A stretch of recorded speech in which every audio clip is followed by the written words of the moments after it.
नमस्कार छात्रों, सुधीर शर्मा क्लासेस पर आपका स्वागत है। आज हम इस वीडियो में कक्षा 12th मैथ्स का एक टॉपिक है डिटर्मिनेंट्स यानी सारणिक के बारे में पढ़ेंगे। इसकी सारणिक की क्या परिभाषाएं हैं, इससे संबंधित जो भी इसके गुणधर्म हैं वो हम इस वीडियो में पढ़ेंगे। एक्सरसाइज 4.1 के जो सवाल है वो हम इस वीडियो में करेंगे। आइए शुरू करते हैं। सारणिक जो है इसको समझने से पहले हमें थोड़ा आव्यूह के बारे में समझना पड़ेगा कि आव्यूह क्या है। जैसे आप यहाँ एक आव्यूह देख रहे हैं, आव्यूह संख्याओं की एक ऐसी सूची होती है जिसमें संख्याएं पंक्तियां और स्तंभों में व्यवस्थित होती है। तो संख्याओं को पंक्ति और स्तंभों में व्यवस्थित करना कहलाता है। ये जो व्यवस्था है इसको हम कहते हैं आव्यूह। इसे हम अंग्रेजी के बड़े अक्षर द्वारा दर्शाते हैं।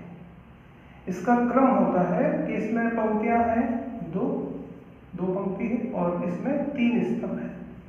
तो इसमें 2 पंक्ति है और 3 स्तंभ है, यानी इस आव्यूह का जो क्रम है वो है 2 गुणा 3। ठीक, अब हम बात करते हैं सारणिक की। ऐसा आव्यूह जिसमें पंक्तियां और स्तंभ बराबर हो, यानी जितनी पंक्तियां हैं उतने ही स्तंभ हो, तो ऐसे आव्यूह को हम कहते हैं वर्ग आव्यूह। 2 पंक्ति है 2 स्तंभ है तो हम कहेंगे ये 2 क्रम का वर्ग आव्यूह है। 3 पंक्ति है 3 स्तंभ है तो हम कहेंगे ये 3 क्रम का वर्ग आव्यूह है। तो सारणिक की बात करें, सारणिक जो है प्रत्येक वर्ग आव्यूह का संख्यात्मक मान होता है। सारणिक जो है प्रत्येक वर्ग आव्यूह का संख्यात्मक मान होता है, या हम यूं कहते हैं कि जो वर्ग आव्यूह होता है, जो वर्ग आव्यूह होगा उसका एक संख्यात्मक मान होता है। उस संख्यात्मक मान को उस वर्ग आव्यूह का सारणिक कहते हैं। सारणिक को अंग्रेजी में डिटर्मिनेंट्स कहते हैं। इसलिए सारणिक को या तो डेल्टा के द्वारा दर्शाते हैं की वैल्यू को, या फिर डेट ए के द्वारा भी दर्शाया जाता है। ठीक है, जैसे हम यहाँ देख रहे हैं कि माना कोई एक आव्यूह है ए, वर्ग आव्यूह है n इंटू n क्रम का, तो इसके संगत सारणिक होगा इस तरह से। उसको ऐसे सीधी 2 लाइनों के द्वारा दर्शाते हैं। तो किसी वर्ग आव्यूह के संगत सारणिक, जैसे वर्ग आव्यूह ए है तो इसके संगत सारणिक को हम ए के द्वारा दर्शाते हैं, या इसको डेट ए के द्वारा दर्शाते हैं, या इसको कई बार डेल्टा के द्वारा भी दर्शाया जाता है। तो सारणिक प्रत्येक वर्ग आव्यूह का एक संख्यात्मक मान होता है। उस संख्यात्मक मान को उस वर्ग आव्यूह का सारणिक कहते हैं, जिसको हम डेट ए या इस तरह से दर्शाते हैं। ठीक है, अब हम बात करेंगे कि सारणिक का मान कैसे निकाला जाता है। सारणिक में अगर एक पंक्ति है एक स्तंभ है तो उसको हम कहेंगे एक क्रम वाला सारणिक है। अगर उस वर्ग में 2 पंक्तियां हैं और 2 स्तंभ है तो हम कहेंगे वो 2 क्रम का सारणिक है। अगर उसमें 3 पंक्तियां हैं और 3 स्तंभ है तो हम कहेंगे वो 3 क्रम वाला सारणिक है। तो इस तरह से सारणिक का मान हम कैसे निकालते हैं, आइए देखते हैं। जैसे एक क्रम वाला सारणिक है, जैसे कोई आव्यूह है ये, इसमें एक पंक्ति है एक स्तंभ है, तो इसका संगत जो सारणिक है तो इसका डिटर्मिनेंट्स ए, सारणिक ए का मान आएगा इस तरह से 2। ठीक है, अगर कोई आव्यूह 2 क्रम का है, यानी उसमें 2 पंक्ति है 2 स्तंभ है, 2 क्रम का है, तो इसका संगत सारणिक का मान निकालने के लिए अगर हम इसको b से दर्शाएं तो डेट b, सारणिक b, इसके संगत सारणिक का मान आएगा इस तरह से 1 2 3 4। और इसका मान निकालने के लिए विकर्ण, मुख्य विकर्ण के अवयव को गुणा करते हैं। 1 को गुणा करेंगे 4 से, -3 को गुणा करेंगे 2 से, तो यह आएगा 4 - 6 यानी -2। अब हम 3 क्रम वाला अगर सारणिक है तो उसका मान कैसे निकालेंगे। हमने देखा कि एक क्रम का सारणिक का मान कैसे निकालते हैं, दो क्रम वाले सारणिक का मान कैसे निकालते हैं। अब हम यहाँ देख रहे हैं कि तीन क्रम वाले सारणिक का मान कैसे निकालते हैं, जैसे कि आपको यहाँ पे दिया गया है। ठीक है, जैसे यहाँ पे आप देख रहे हैं कि एक सारणिक है, ये तीन क्रम वाला है, इसमें तीन पंक्तियां हैं और तीन स्तंभ है। इसका अगर हमें मान निकालना है, ठीक है, तो इसमें तीन पंक्तियां हैं, तीन स्तंभ है, तो इसका मान निकालने के लिए ध्यान दीजिए, पहला पंक्ति में है अवयव A1 B1 C1। पहली पंक्ति के आधार पर हम इसका मान निकालेंगे। यहाँ पे अवयव है A1, तो यहाँ A1 लिखा, फिर B1, फिर C1, लेकिन यहाँ पे चिन्ह इस तरह से चलेगा, प्लस माइनस प्लस, A1 का मान प्लस में, B1 माइनस में और C1 प्लस में। ठीक है, फिर आगे क्या करेंगे, तो पहली पंक्ति के आधार पर हम इसका मान निकाल रहे हैं, तो A1 ले लिया हमने। अब क्या करेंगे, ये जो A1 है इसके संगत ये कहाँ से आया, तो हम कहेंगे कि A1 जो है वो पहले स्तंभ में है और पहली पंक्ति में है, तो ये हम दबा देंगे। उसके बाद जो बचेगा जैसे कि B2 C3 B3 C2 वो हम यहाँ लिखेंगे। ठीक है, इसी तरह से B1, तो हम B1 पे आते हैं, तो B1 ये है, B1 दूसरे स्तंभ में है और पहली पंक्ति में है, तो इनको हम दबा देंगे। ठीक है, तो इसके अलावा जो बचता है A2 C2 A3 C3 यहाँ लिखेंगे। इसी प्रकार से C1 हमने यहाँ पे लिखा, इनटू आएगा C1 का उप सारणी, C1 का स्तंभ और पंक्ति दबा दें, तो बचा A2 B2 A3 B3, वो हम वहां पर लिखेंगे। तो तीन क्रम वाले सारणी का मान ऐसे निकाला जा सकता है।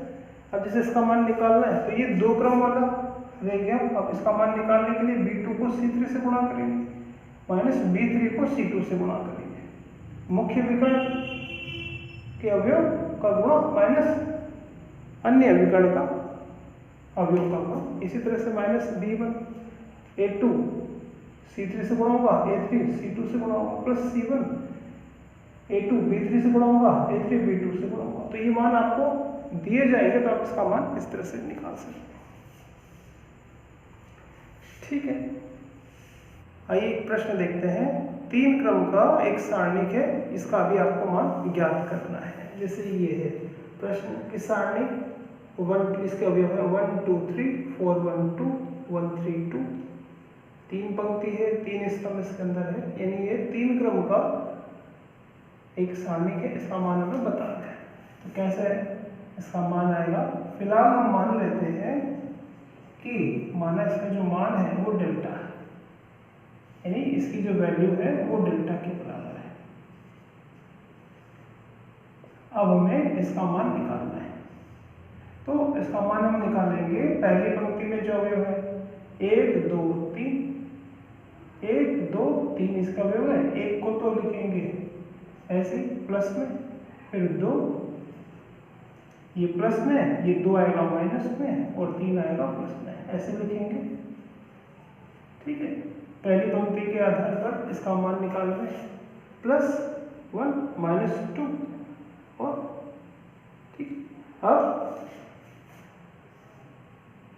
इस एक के संगत क्या सारणिक आएगा, तो इसकी स्तंभ और पंक्ति को दबाते हैं, तो यहाँ बचेगा 1 2 3 2 1 2 3 2, यानी एक के संगत क्या आएगा, तो एक का स्तंभ दबा दिया, पंक्ति दबा दी, तो ये बचा, इसको हमने यहाँ लिखा।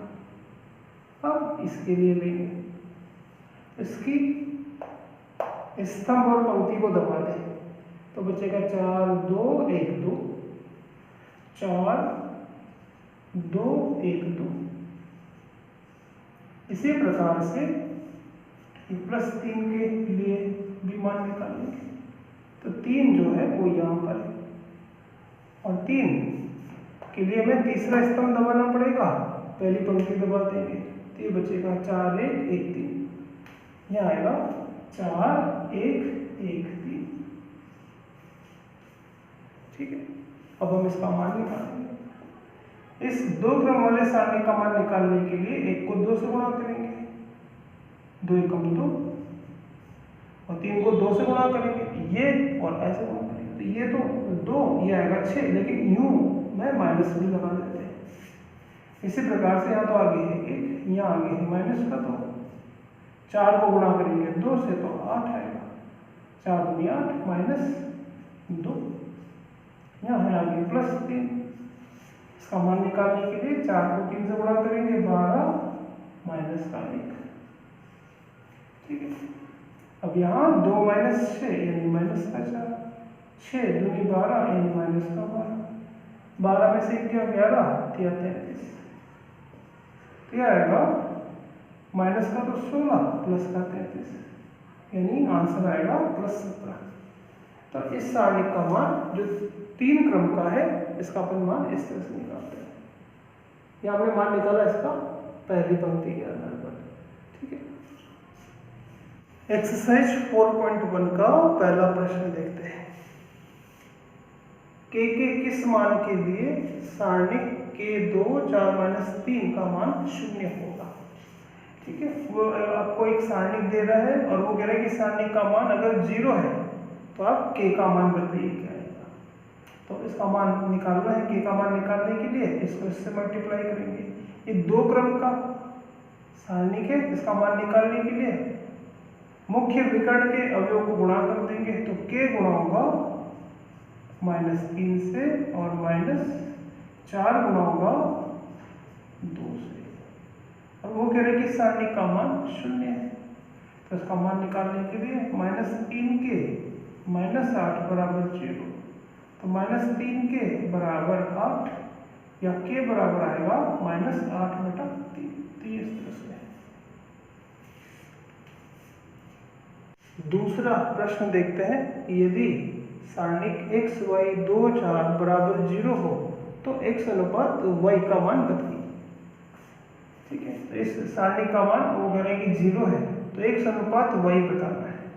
2 क्रम वाला सारणी के इसका मान निकालने के लिए इस तरह से गुणा करेंगे। x गुणा होगा 4 से तो 4x, 2 गुणा होगा y से तो 2y बराबर 0, 2y को उधर पहुंचा दे तो 4x बराबर 2y। समीकरण में 2 का भाग दे दे तो 2x बराबर 1y, y को इधर 2 को उधर पहुंचा दे तो x बटा y बराबर आएगा 1/2। तो आंसर आएगा कि x अनुपात y या x बटा y का मान आएगा 1/2। 4.1 का तीसरा प्रश्न देखते हैं। यदि इस सारणी का मान 4 है, 2 3 y x बराबर 4 है तथा x y 4 2 बराबर 7 है, तो x और y का मान बताना है। तो हमें इस सारणी का मान 4 दे रखा है। इस सारणी का मान निकालने के लिए 2 को x से गुणा करेंगे, 3 को y से गुणा करेंगे बराबर 4, एक समीकरण बन गई। अब ये लेंगे x y 4 2 का मान है 7 के बराबर, इसका भी हम करेंगे 2x - 4y बराबर 7।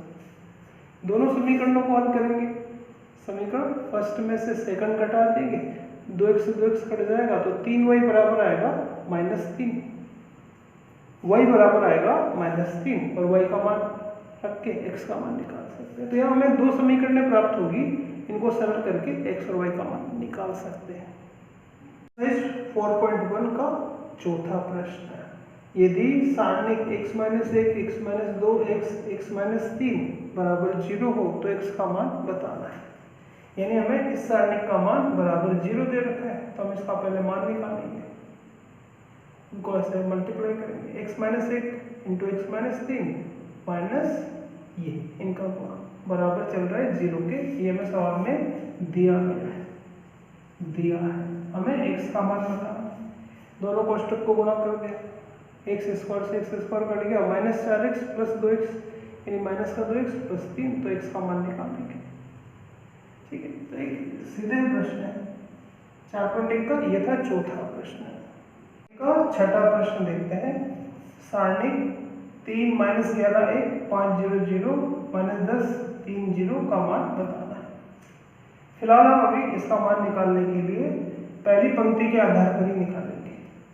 जैसे पहली पंक्ति में अवयव है 3 माइनस 11 और 1, तो माना इसका मान अभी डेल्टा है, तो डेल्टा बराबर आएगा पहली पंक्ति में अवयव है 3 प्लस माइनस ये जो है माइनस 11, ये तो इसी चिन्ह में लेंगे, माइनस ये प्लस इस तरह से इसको लिख देंगे।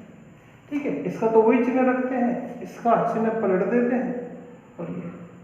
ठीक है, अब आगे इसके संगत उपसारणिक निकालेंगे, तो 3 के लिए इस स्तंभ और इस पंक्ति को दबा देंगे, ये बचेगा है। तो ये यहाँ पे आएगा 0 0 3 0। इसी प्रकार से 11 के लिए निकालेंगे, तो इसका स्तंभ और पंक्ति दबा देंगे है ना। तो ये माइनस प्लस 5 0 0 माइनस 10, तो ये यहाँ पर लिखेंगे 5 0 माइनस 10। इसी तरह से 1 का निकालेंगे, 1 के संगत उपसारणिक निकालेंगे, तो एक इस यहाँ पे एक स्तंभ और पंक्ति को दबा देंगे, ये बचेगा 5 0 माइनस 10 और 3। अब हम इनका मान निकालेंगे, इसको इससे गुणा करेंगे 0, ये भी 0, 2 कोटि का सारणिक, इसका मान निकालने के लिए ऐसे गुणा करते हैं, तो 0 माइनस 0, आगे इंटू में 3 है, माइनस और माइनस प्लस 11, इसका मान निकालने के लिए 5 को गुणा करेंगे 0 से, तो 0 माइनस ये भी 0 प्लस 1, इसका मान निकालने के लिए 5 को 3 से गुणा करेंगे 15 और माइनस 10 गुणा होगा 0 से, तो 0। यहाँ पे ये 0 है, ये 0 है, यहाँ से मान आएगा 15 को। तो इस तरह से ये 3 क्रम का सारणिक है। इसका मान निकालने के लिए फिलहाल हम अभी पहली पंक्ति के आधार पर ही निकाल रहे हैं। तो पहली पंक्ति के अवयव थे 3 p, इसका चिन्ह के आगे माइनस लगा दें, जो भी इसका है माइनस और ये फिर प्लस 1। ठीक है, तो पहली पंक्ति का पहला अवयव था 3, इसके लिए निकालने के लिए स्तंभ और पंक्ति को दबा दें, तो ये जो बचता ना हम यहाँ पे लिख देते हैं, ऐसे मान निकालेंगे। ठीक है, ये था छठा प्रश्न। का 7वां प्रश्न, ये अंतिम प्रश्न है, 4.1 के अंदर 7 ही प्रश्न है। तो सिद्ध ये करना है कि इस सारणिक का मान इसके बराबर है। सारणिक है 1 AB, इसके अवयव है minus A 1 C minus B minus C 1 बराबर 1 plus A square plus B square plus C square, ये लाना है। तो बायां पक्ष पहली पंक्ति के आधार पर निकालेंगे 1, इसका चिन्ह माइनस लगा देंगे, माइनस A और प्लस B। अब इसके संगत मान निकालेंगे, 1 के संगत, तो 1 की पंक्ति और स्तंभ को दबा दें, तो ये जो बचेगा यहाँ A के लिए निकालेंगे, तो दूसरा स्तंभ और पहली पंक्ति दबा दे, तो minus A C minus B 1 बचेगा। इसी तरह से B के लिए निकालेंगे, तो ये इस तरह से मान निकालना है। 2 क्रम के सारणिक का मान निकालने के लिए इनको गुणा करो, माइनस इनका गुणा, 1 माइनस माइनस C स्क्वायर यानी plus C square, minus A plus BC plus AC plus B, हल करेंगे तो आंसर आएगा 1 plus A square plus B square plus C square. ठीक है, यहाँ ABC से ABC कट जाएगा। तो ये था 7वां प्रश्न। तो बच्चों, हमने देखा कि किस प्रकार हम सारणी का मान निकाल सकते हैं, 1 क्रम वाला हो या 2 क्रम वाला हो या 3 क्रम वाला हो। अब हम देखेंगे कि 3 क्रम वाला जो सारणिक है उसका मान एक अन्य विधि के द्वारा भी हम निकाल सकते हैं। उस विधि को कहते हैं सारूस चित्र के द्वारा मान निकालना। ठीक है, जैसे आप यहाँ देख रहे हैं कि एक ये 3 क्रम का सारणिक है, इसका मान हम सारूस चित्र के द्वारा निकालेंगे। ठीक है, तो एक विधि और है 3 क्रम के सारणी का मान निकालने की। सारूस चित्र के द्वारा कैसे मान निकालते हैं? इसके लिए जो 3 क्रम का सारणिक है, पहला स्तंभ, दूसरा स्तंभ, तीसरा स्तंभ के जो आपको मान दिए जाएंगे वो तो होंगे से। इसके अलावा हम ये करते हैं, पहला कॉलम, दूसरा कॉलम, तीसरा कॉलम के बाद वापस यहाँ ये पहला कॉलम लिखेंगे, A डी जी, और एक फिर इसके बाद दूसरा कॉलम पे लिखते हैं बी ई एच। ध्यान से देखना, ये तो मान हमें दिया जाएगा, ये मान आप पेंसिल से लिख दो वापस, कि पहला कॉलम वापस लिख दिया। अब इसका मान निकालने के लिए ऐसे गुणा करेंगे, ध्यान दीजिए, ऐसे गुणा करेंगे, विकर्ण के अवयवों को गुणा करेंगे, ठीक है। ये जो है ये गुणा होंगे, पहले इनको गुणा करेंगे, जैसे ए ई आई गुणा होगा, तो यहाँ आएगा A E I plus B F G, B into F into G, फिर आएगा ये विकर्ण का गुणा सी डी इंटू एच। अब इनका गुणा करेंगे, ये विकर्ण और ये विकर्ण, ठीक है, इनका गुणा इस तरह से लेंगे। तो ये है सारों सूत्र के द्वारा मान निकालना। अब ये गुणा लेंगे, जैसे यहाँ जी है, जो भी संख्या होगी उन्हें गुणा कर देंगे, जी ई सी, लेकिन यहाँ माइनस में लगाएंगे, जी ई सी, फिर एच एफ ए और आई डी डी। तो ये है सारों सूत्र के द्वारा हम कैसे मान निकालते हैं। ए बी सी की जगह सवाल में आपको संख्या दी जाएगी तो आप उन्हें गुणा कर सकते हैं। तो 3 क्रम वाले सारणिक का मान सारों सूत्र के द्वारा कैसे निकाला जाता है, वो इस तरह से। इस प्रकार बच्चों हमने 4.1 एक्सरसाइज 4.1 के सवाल किए। इसमें मात्र 7 ही सवाल थे, लगभग हमने सारे सवाल किए। अगले वीडियो में एक्सरसाइज 4.2 से संबंधित सवाल करेंगे, उसमें क्या नियम है वो भी हम बात करेंगे, ठीक है।